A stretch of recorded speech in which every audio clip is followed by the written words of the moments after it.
नमस्कार मित्रों, आज की इस वीडियो में आप सभी का बहुत बहुत हार्दिक स्वागत है। हम आशा करते हैं कि आप सभी स्वस्थ होंगे, मस्त होंगे और पूरी तरह से अपनी तैयारी में व्यस्त होंगे। तो मित्रों, आज की इस वीडियो में हम हिंदी साहित्य के अंतर्गत डॉक्टर पुनीत राय द्वारा लिखी गई पुस्तक वस्तुनिष्ठ हिंदी से ध्वनि सिद्धांत को जानेंगे। तो जैसा कि स्क्रीन पर आप देख पा रहे हैं ध्वनि सिद्धांत, और बात करें ध्वनि सिद्धांत की तो सबसे पहले आपके लिए जानना जरूरी होता है कि ध्वनि संप्रदाय के प्रवर्तक कौन है। आपके सामने जवाब दिख रहा है, आनंदवर्धन है। तो कैसे इन्हें दिमाग में बैठाया जाए, तो देखिए आनंद कैसे वर्धन होता है, यानी आनंद कैसे बढ़ता है, तो ध्वनि से बढ़ता है ना। जब हम लोग कोई साउंड, कोई ध्वनि, कोई म्यूजिक सुनते हैं ना तो आनंद बढ़ता है। यही कारण है कि हम लोग शादी विवाह आज शुभ अवसर पर जो है ध्वनि यानी कि साउंड बजाते हैं, डीजे बजाते हैं, म्यूजिक सुनते हैं। तो ऐसे कुछ क्लू आपको बना लेना है कि ध्वनि से क्या होता है। ध्वनि से आनंद वर्धन होता है। आनंद वर्धन किससे होता है? ध्वनि से होता है, यानी कि ध्वनि संप्रदाय के प्रवर्तक आनंद वर्धन है। ध्यान में रख लीजिएगा, ठीक है। चलिए आगे, ध्वन्यालोक ग्रंथ के रचयिता हैं। अब ध्वन्यालोक ग्रंथ किसने लिखा है? जवाब आपका आनंदवर्धन है। तो आपने देखा ध्वनि संप्रदाय के प्रवर्तक आनंदवर्धन, और ध्वन्यालोक, ध्वनि के आलोक से क्या होता है? आनंदवर्धन होता है, आनंद बढ़ता है। इन्हीं की ध्वन्यालोक ग्रंथ के रचयिता आनंदवर्धन है। आगे देख रहे हैं, एक आपको उक्ति दिखाई दे रही कि वाच्यति णयनि व्यंग्यते ध्वनिस्त काव्य उत्तमम। इन्हीं की वाच्यार्थ से अधिक रमणीय या चमत्कार व्यंग्यार्थ को ध्वनि कहते हैं। ये किसका कथन है? तो विश्वनाथ का है। कैसे दिमाग में रखेंगे? देखिए, वा से वैच्याति, वा से वाच्याति, वा से व्यंग और वा से विश्वनाथ। और आप ये भी देखे होंगे ना, वाच्याति, वाच्य इति का ही क्या है, विश्व में वर्चस्व है। आजकल देखे होंगे लोग बातें से मारते हैं, तो वाच्याति, वाच्याति विश्वनाथ। बस जहाँ पे देखिएगा वाच्याति णयनि व्यंगे ध्वनिस्ते काव्यम उत्तमम, यहाँ पे विश्वनाथ को लगा दीजिएगा, ठीक है। चलिए आगे, चारुत्तोत्कर्ष निबंधना ही व्यंग वाच्य व्यंगो प्राधान्य विविच्छा। यानी कि जब व्यंग्यार्थ वाच्यार्थ की अपेक्षा अधिक चारुता, पादक या उत्कर्ष होता है तभी ध्वनि होती है। कथन किसका है? तो ये कथन तो आनंदवर्धन का है। देखिए, चारुत्कर्ष यानी कि चारुत्तोत्कर्ष, चारुत्कर्ष कब होता है? जब आनंद बढ़ता है। देखे होंगे ना, जब आनंद बढ़ जाता है तो चारुत्कर्ष होता है, चारों तरफ उत्कर्ष होता है। ऐसे ध्यान में रख लीजिएगा। और अभी आपने देखा वाच्याति है ना, वाच्याति, वाच्याति तो विश्व में है, विश्वनाथ का है। और उत्कर्ष, चारुत्कर्ष होता है कब? जब आनंद बढ़ता है। आनंदवर्धन का चारुत्कर्ष ध्यान में रख लीजिएगा, ठीक है। चलिए आगे प्रसंख्या है। आगे एक सूक्ति देख रहे हैं कि यत्रार्थ शब्दों व तमर्थ सुपर सर्जनी कृत स्वार्थो व्यंकतः काव्य विशेष सह ध्वनि इति भूरि भूरि भी कथित है। यानी कि जब शब्द अपने अर्थ को या अर्थ स्वयं अपने को गुणीभूत या गौड़ करके विशेष अर्थ को व्यक्त करे तो उस प्रतीयमान अर्थ को विद्वान ध्वनि कहते हैं।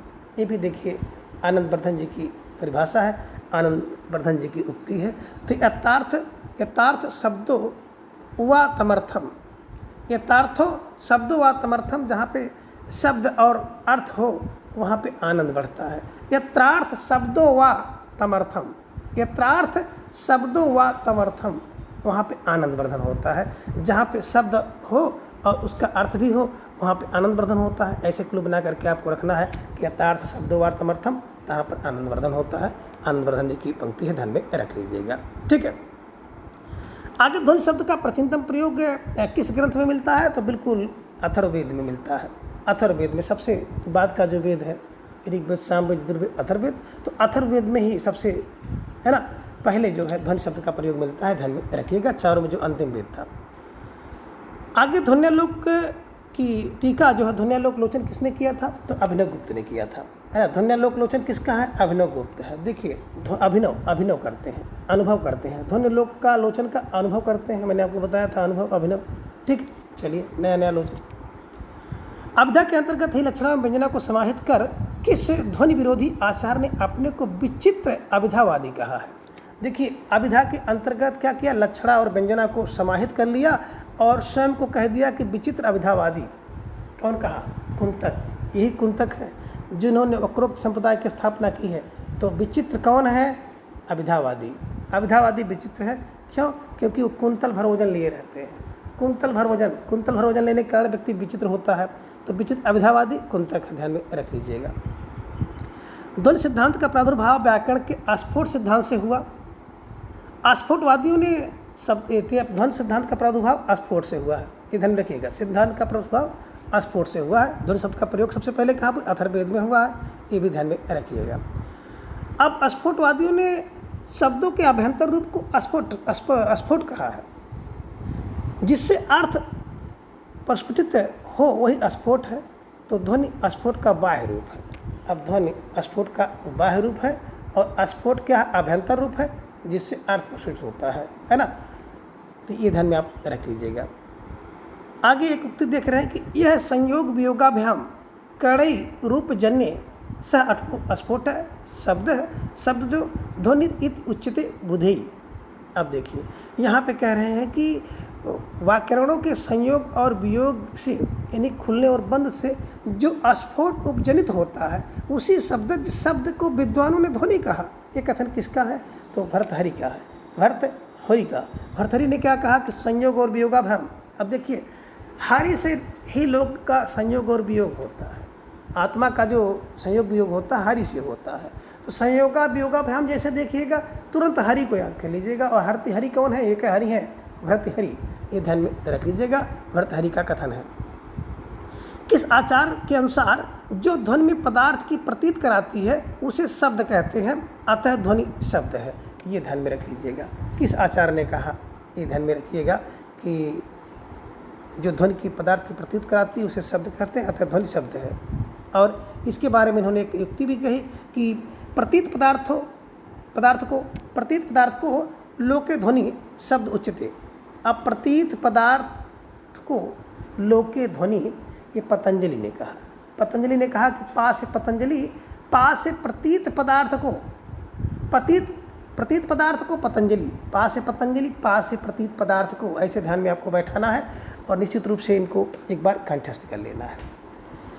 आगे आपने देखा कि ध्वनि वाणी के 4 रूप, जिसे प्रा, प्रशंति, मध्यमा और बैखरी में से कौन सा रूप है? तो ध्वनि जो है इन चारों में से देखा जाए तो बैखरी का है। और बैखरी कैसे दिमाग में बैठाएंगे? ध्वनि देखिए बिखरती है। जब कोई साउंड आप कहीं करते हैं, बोलते हैं ना, कमरे में भी बैठ जाओ, बैठ करके आवाज़ करो कोई, तो ध्वनि बिखरती है। बस ध्वनि वाणी के 4 रूपों में से बैखरी है, यानी कि बिखरती है। ये ध्यान में रख लीजिएगा। और आगे इसी से मिलता जुलता प्रश्न है कि अस्फोट वाणी के 4 रूपों में से कौन सा रूप है ना? पराप्रशंति, मध्यमा या बैखरी। तो अस्फोट क्या होता है? ये मध्यमा होता है। अस्फोट मध्यमा होता है, ये भी आप ध्यान में रख लीजिएगा। तो अभी तक आपने देखा कि ध्वनि संप्रदाय के प्रवर्तक, यानी कि आनंद बढ़ता है ध्वनि से, आनंद वर्धन का है। ध्वन्यालोक किसका है? ध्वनि के लोक से आनंद बढ़ता है, ध्वन्यालोक ग्रंथ आनंद वर्धन का है।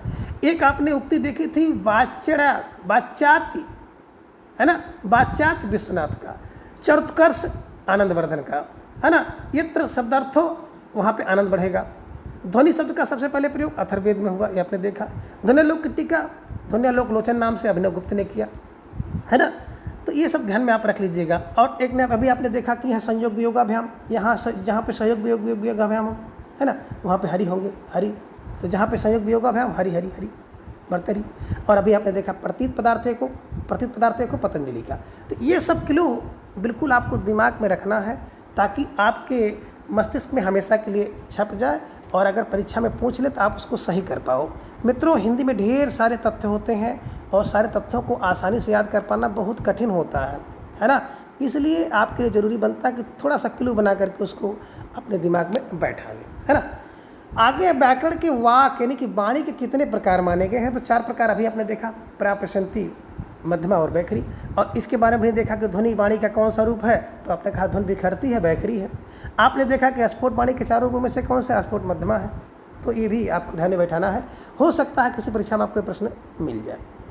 आनंद वर्धन का समय क्या है? तो 9वीं सदी है ना। आनंद नया नया होता है, आनंद नवा नवा होता है। देखे होंगे कभी आपको घूमने का आनंद, कभी खाने का आनंद, कभी सोने का आनंद, कभी पढ़ने का आनंद, कभी परीक्षा फल का आनंद, कभी नियुक्ति का आनंद। तो आनंद नवा नवा होता, नया नया होता। 9वीं सदी में इनका जन्म हुआ, तो ध्यान में रख लीजिएगा।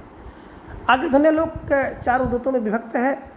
इसकी रचना कारिका एवं वृत्ति के रूप में हुई थी। ये ध्यान में रखिएगा। ध्वन्यालोक कितने उद्योत में विभक्त है? 4 लोक में। 4 लोक में ध्वनि फैलती है, ध्यान में रखिएगा। तो 4 उद्योत में है और इसकी रचना कारिका एवं वृत्ति के रूप में हुई है। कारिका एवं वृत्ति, ठीक है। चलिए, ध्वन्यालोक पर 2 प्राचीन टीकाएं हुई, जिनमें एक लोचन, अभिनवगुप्त ने भी देखा ध्वन्यालोक लोचन, और दूसरा चंद्रिका, जिसका जो टीकाकार है अज्ञात है, नाम व्यक्तिकृत है। ये ध्यान में रख लीजिएगा। अज्ञात नाम है, जिसका पता नहीं किसने किया है। आनंदवर्धन ने व्यंग्यार्थ के तारतम्य के आधार पर काव्य के कितने भेद माना? तो 3 भेद माना है आनंदवर्धन ने काव्य के व्यंग्यार्थ के आधार पर। यानी कि ध्वनि गुणीभूत व्यंग, एक तो ध्वनिभूत व्यंग, दूसरा गुणीभूत व्यंग और तीसरा है चित्रभूत व्यंग। तो ध्यान में रख लीजिएगा। गुण, ध्वन और चित्र। गुण, ध्वन तो चित्र, ये ध्यान में रख लीजिएगा और इसी अपने दिमाग में बैठा लीजिएगा कि व्यंग के आधार पर ध्वनि व्यंग, गुण व्यंग और चित्र व्यंग, है ना। तो व्यंग्यार्थ के आधार पर 3 प्रकार का इन्होंने कहा।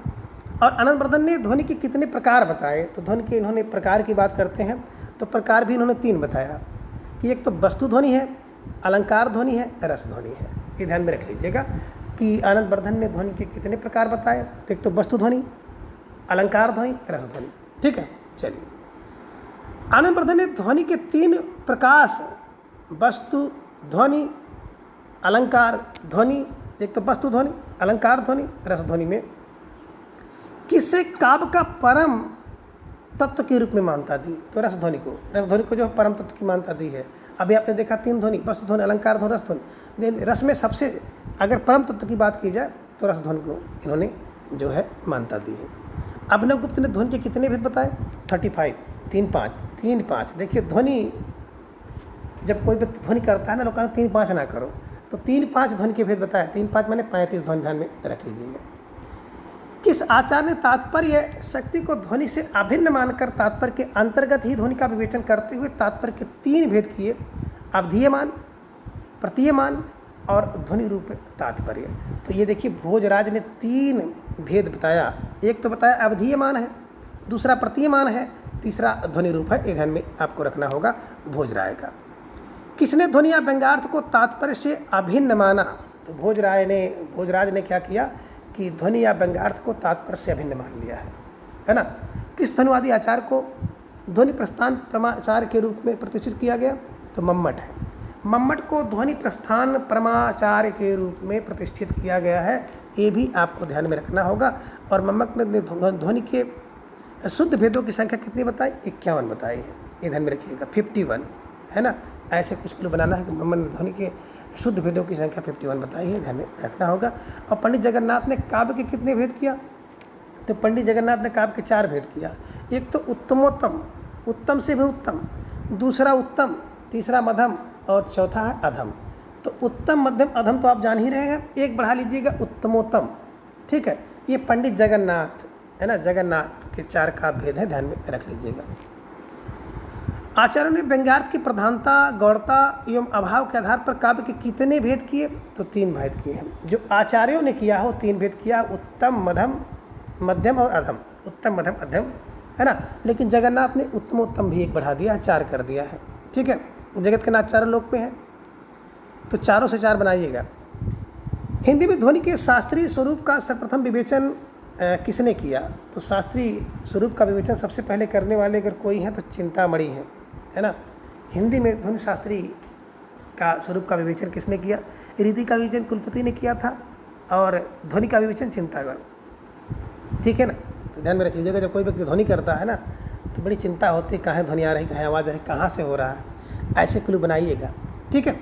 चलिए आगे, आधुनिक काल के प्रारंभिक समय में सेठ कन्हैयालाल पोद्दार ने काव्य कल्पद्रुम नामक ग्रंथ की रचना की, जो आगे चलकर रसमंजरी और अलंकार मंजरी के रूप में प्रकाशित हुआ। काव्य कल्पद्रुम किसका? का से कन्हैयालाल, का से काव्य कल्पद्रुम। और कन्हैयालाल के बारे में आप लोग जाने होंगे ना कि द्रुम के पेड़ पर बैठते थे, डाली पर बैठ जाते थे, है ना। तो वही चल करके रसमंजरी और अलंकार मंजरी के रूप में प्रकाशित हुआ, ये भी आप ध्यान में रख लीजिएगा। पंडित रामधारी मिश्र का काव्यलोक का प्रकाशन जो है 1942 में, और काव्य दर्पण, मैंने आपको बताया था ना कि काव्य का दर्पण व्यक्ति दाहिने रखता है, दाहिने फार रामधारी मिश्र को मैंने बताया था। और काव्य का लोक भी ले लीजिए, काव्य भी दाहिने रखा जाता है, रामधारी मिश्र का है। तो दाहिने कौन रखता था? काव्य का लोक और काव्य का दर्पण दाहिने रखो, ठीक है। चलिए, आचार्य विश्वेश्वर द्वारा रचित ध्वन्यालोक है ना, 1950 के हिंदी भाषा की विस्तृत भूमिका लिखकर किसने ध्वनि सिद्धांत का पुनर्मूल्यांकन किया? तो डॉक्टर नागेंद्र ने ध्वन्यालोक का पुनः जो हम मूल्यांकन किया था, ये भी आप ध्यान में रख लीजिएगा। और आगे प्रमुख ध्वनि विरोधी आचार्य हैं, जिनमें मुकुल भट्ट है, प्रतिहारेंदुराज है, भट्टनायक, धनंजय है, धनिक है और कुंतक महिम भट्ट है। तो ध्वनि विरोधी में से कभी कोई प्रश्न पूछ लेता है कौन कौन है। तो देखिए, पहली चीज तो देखिए, भट्ट वाले दो हैं, दो ठे भट्ट वाले हैं। ध्वनि विरोध कौन करेंगे? भट्ट भट्ट। अगर भट्ट भट्ट ध्वनि करोगे तो लोग गुस्सा करेंगे, भट्ट भट्ट ना करो। तो मुकुल भट्ट और महिम भट्ट। दूसरी क्या है कि प्रतिहारेंदुराज हैं, प्रतिहारेंदुराज, एक तो प्रतिहारेंदु है, और नायक अगर ध्वनि करे तो विरोध होगा। धनंजय व्यक्ति, अगर किसी व्यक्ति के पास धन हो और वो भी ध्वनि करता है तो धनंजय भी ध्वनि विरोधी है। धनिक व्यक्ति भी ध्वनि विरोधी होता है ना। और कुंतक तो ध्वनि विरोधी है ही है, क्योंकि वो टेढ़ा व्यक्ति है कुंतक। तो ऐसे ध्यान में रख लीजिएगा। एक तो दो भट्ट वाले, मुकुल भट्ट, महिम भट्ट, प्रतिहारेंदु है, ध्यान में रखिएगा। जो प्रतिहार वाला व्यक्ति होगा उसकी ध्वनि विरोधी होगी, नायक की ध्वनि विरोधी होगी, धन वाले धनिक और धनंजय, और कुंतक जो टेढ़ा व्यक्ति है उसकी ध्वनि विरोधी होगी। तो ये ध्यान में आप रख लीजिएगा। निश्चित रूप से आपसे यहाँ से प्रश्न बन जाएगा। बहुत ज़्यादा समय इसको नहीं दे रहे हैं, लेकिन अगर चाहें तो आपको बिल्कुल एक बार और बता दें। देखिए, दो भट्ट, मुकुल भट्ट, महिम भट्ट, विरोधी कौन? द्वि भट्ट हैं। अब इसके अलावा एक प्रतिहार है, जो प्रतिहार करते हैं, प्रतिहारेंदु, ये रखिएगा। नायक की ध्वनि विरोधी, नायक भी ध्वनि विरोधी होता है, धनंजय वाला और धन वाला व्यक्ति, धनंजय धनिक। और कुंतक, क्योंकि वो टेढ़ा व्यक्ति है तो विरोधी होगा ही, है ना। बस ध्यान में इसे रख लीजिएगा। और प्रमुख ध्वनिवादी आचार्य की बात अगर हम लोग करते हैं तो मम्मट है, अभिनव गुप्त है, जगन्नाथ है। तो देखिए, प्रमुख ध्वनिवादी आचार्यों की बात अगर हम लोग करते हैं, मम, पहला शब्द तो आता मैं, दूसरा कौन है? अभिनव है, और जगन्नाथ है। तो बस ध्यान में रख लीजिएगा कि एक तो मैं हूँ ध्वनिवादी, दूसरा अभिनव है, तीसरा जगन्नाथ है। पूरा जग है, पूरा संसार है, ध्यान में रख लीजिएगा, है ना। और छोटी तक इसको बनाना हो तो इसको कर लीजिएगा, है ना। आजम, अजम, ज में पूरा आजम ही ध्वनि है। आ फार अभिनव गुप्त, मा फार मम्मट, जा फार जगन्नाथ। तो आजम कर लीजिएगा कि प्रमुख ध्वनिवादी आचार्य आजम है, आजम, है ना। आजम में आ से अभिनव गुप्त, माँ से मम्मट, जा से जगन्नाथ। अभिधा वृत्ति मातृका नामक ग्रंथ की रचना मुकुल भट्ट ने किया है ना। अभिधा वृत्ति मातृका मुकुल भट्ट ने किया है, ध्यान में रख लीजिएगा। और किस ध्वनि विरोधी आचार्य ने ध्वनि का अंतर्भाव लक्षणा के अंतर्गत किया है? तो ये देख लीजिएगा, विरोधी आचार्य होंगे, मुकुल भट्ट ने ही किया है ना। ध्वनि विरोधी आचार्य है, मुकुल भट्ट का ध्यान में रख लीजिएगा।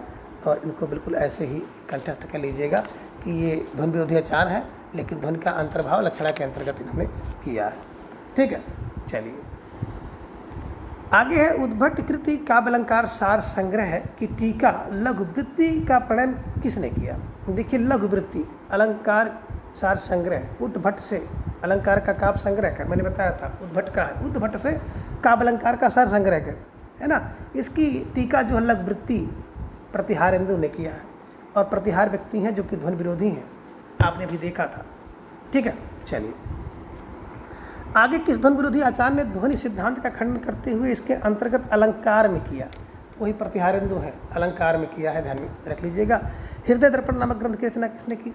तो मैंने यह आपको बताया था, काव्य का दर्पण दाहिने रखो और हृदय दर्पण नाटक, है ना। हृदय दर्पण का ग्रंथ कौन? बोले नायक जो होता है ना, वो अपने हृदय में दर्पण रखता है। बस नायक फार भट्ट नायक को ध्यान में रखिएगा कि हृदय दर्पण किसका? नायक का होता है ना।